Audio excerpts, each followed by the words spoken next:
दोस्तों, आज हम मन की उन गहराइयों में उतरने वाले हैं जहां इंसान का असली परिवर्तन शुरू होता है, जहां मन का स्वभाव बदलता है, जहां वासना की जड़ें जलती हैं और जहां से अखंड ब्रह्मचर्य की राह प्रारंभ होती है। बहुत लोग ब्रह्मचर्य का संकल्प लेते हैं, कभी कुछ दिनों तक ठीक भी चलता है, पर अचानक जैसे भीतर कोई तूफान उठता है और सारे संकल्प बहकर खत्म हो जाते हैं।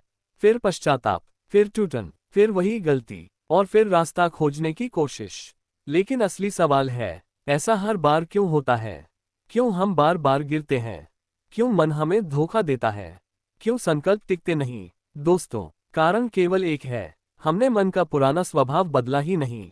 ब्रह्मचर्य शरीर से नहीं, मन से शुरू होता है, और जब तक मन का स्वभाव नहीं बदलता, तब तक न संकल्प टिकते हैं, न आदतें छूटती हैं, न जीवन बदलता है। आज मैं आपको वही विज्ञान बताने जा रहा हूं, जिसने सिद्धार्थ गौतम को बुद्ध बनाया, जिसने हजारों साधकों की जिंदगी बदल दी, और जो आपके जीवन का भी रूपांतरण कर सकता है। पहला चरण, मन को नया नियम नहीं देना। मन पर नए नियम लादना बेकार है। पहले पुराने गंदे डाटा को हटाना जरूरी है। उसके लिए 5 नियम अनिवार्य हैं। 1. झूठ नहीं बोलना। 2. चोरी नहीं करना। 3. किसी को गंदी नजर से नहीं देखना। 4. किसी जीव को हानि नहीं पहुंचाना। 5. नशा नहीं करना। ये 5 मर्यादाएं श्री राम की थीं, और इन्हें अपनाने वाला ही खुद का राजा बनता है। यही ब्रह्मचर्य का पहला आधार है। दूसरा चरण, 4 महीने अपने मन की रक्षा। 4 महीने तक सिर्फ एक काम करना है, मन में कोई नया मैल प्रवेश न होने देना। न कोई अश्लीलता, न कोई गलत कल्पना, न गलत दृष्टि, न गलत आदत। बस इतना ही कर लो, तो आधी लड़ाई आप जीत जाते हैं। तीसरा चरण, मन का असली विज्ञान। सिद्धार्थ गौतम ने सबसे पहले ये खोजा कि मन 4 हिस्सों से बना है। 1. विज्ञान जानना। 2. संज्ञा पहचानना। 3. वेदना संवेदना। 4. संस्कार प्रतिक्रिया। और हमारा पूरा जीवन केवल वेदना यानी संवेदना पर टिका है। कोई शब्द बुरा लगा, असल में शब्द ने नहीं, शरीर में उठी दुखद संवेदना ने चोट पहुंचाई। कोई तस्वीर अच्छी लगी, वस्तु नहीं, उस वस्तु से बनी सुखद संवेदना हमें आकर्षित करती है। यानी राग और द्वेष संवेदनाओं के प्रति होता है, वस्तुओं के प्रति नहीं। यही वह रहस्य है जिसे न समझने के कारण इंसान जिंदगी भर दुखी रहता है। चौथा चरण, विपश्यना, मन के स्वभाव को बदलने की कला।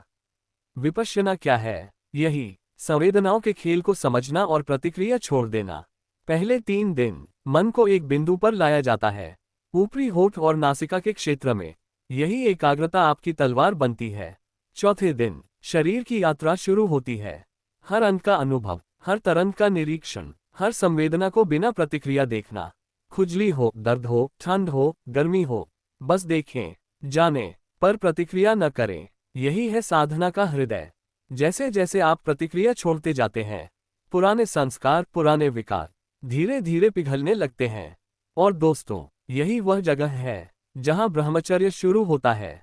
यही वह बिंदु है जहां मन का पुराना स्वभाव टूटता है। यही वह क्षण है जहां आपकी आत्मा आजाद होने लगती है। 5वां चरण, कुदरत का नियम। कुदरत का एक अटल नियम है, जहां प्रतिक्रिया बंद होती है, वहां दुख खत्म हो जाता है। सुखद संवेदना आए, रिएक्ट नहीं करना। दुखद संवेदना आए, रिएक्ट नहीं करना। यही अनित्य का ज्ञान है। यही बुद्ध की साधना है। यही मन परिवर्तन की पराकाष्ठा है। दोस्तों, अगर इस वीडियो ने आपको एक भी नया दृष्टिकोण दिया हो, एक भी सत्य छुआ हो, तो इसे किसी एक इंसान तक जरूर पहुंचाएं। आपका एक शेयर किसी के जीवन का मोड़ बन सकता है। ईश्वर करे आप सबका मंगल हो, आपका मन निर्मल हो और आपकी साधना आपको शांति दे।